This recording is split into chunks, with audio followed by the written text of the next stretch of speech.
हरियाणा के नूंह में प्रत्येक वर्ष निकलने वाली जलाभिषेक यात्रा में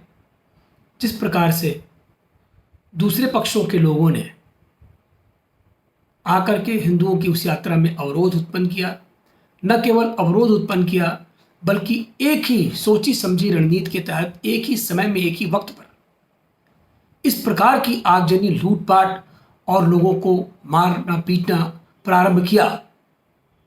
कि वह अपने आप में अभूतपूर्व है और वह यह बताने के लिए पर्याप्त है कि वह तैयारी कोई 1 मिनट में नहीं की गई थी, 1 दिन में नहीं की गई थी, बल्कि कई महीनों में धीरे धीरे इसके लिए उन्होंने अपना लक्ष्य निर्धारित किया था। एक ही समय में नूंह में पुलिस के पहुंचते ही अन्य शहरों में भी, अन्य जगहों पर भी आसपास पूरी तरह से मेवात और यहाँ एक समय तय सीमा में उपद्रव प्रारंभ हो जाना, लोगों को जहाँ है उनकी गाड़ियों को तोड़ने लगना, आगजनी करना, यह भी अपने आप में पर्याप्त इशारा करता है कि वह सब पूरी तरह से सुनियोजित था और इसकी एक बड़े पैमाने पर तैयारी की गई थी। मैं सबसे पहले धन्यवाद देना चाहूँगा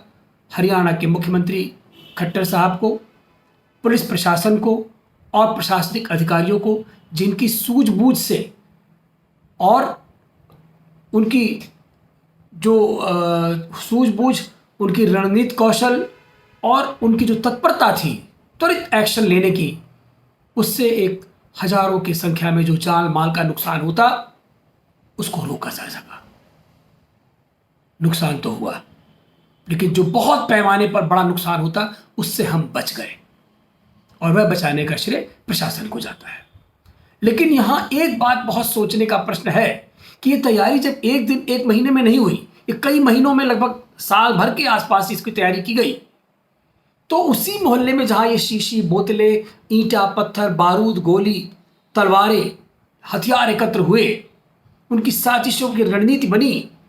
तो वहीं पर मस्जिदों के आसपास रहने वाले, वहाँ अगर शैतान मुसलमान थे, बदमाश थे, जिहादी थे, तो उसमें समाज के सोचने वाले तथाकथित अच्छे मुसलमान भी थे, जो अच्छा बोल करके समाज में अच्छे मुसलमान का रुतबा हासिल किए रहते हैं, वो भी थे। उन्होंने अपनी जिम्मेदारी क्यों नहीं निभाई? उन्होंने समाज के प्रति अपना दायित्व क्यों नहीं निभाया? क्यों नहीं उन्होंने इसकी उचित जगह पर सूचना दी? नहीं दे सकते थे क्योंकि उनके धर्म में है। आपको याद दिलाना चाहूँगा कि जब लाशों से भरी बोगियां आ रही थी खिलाफत आंदोलन के बाद, बंटवारे के बाद, तो गांधी ने बिल्कुल दो टूक कहा था कि वह उनकी गलती नहीं है, उनकी किताबों में जो शिक्षा दी गई है वह शिक्षा ही यही है, इसीलिए उन्होंने अपने से वही किया है जो उनकी किताबों की शिक्षा कहती है। तो इस तरह से जिनकी शिक्षा ही ऐसी है उनसे किसी अच्छे की उम्मीद करना एक नासमझी है और हम सबको अभी अपने लिए तैयार होना है। इसीलिए यूसीसी बहुत आवश्यक है। समाज में एक कानून बहुत आवश्यक है कि पूरे देश में एक कानून रहे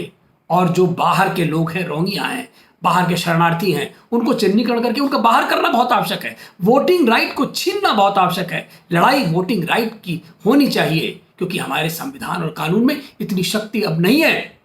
कि वह इन जो मानसिक दिवालिये लोग हैं,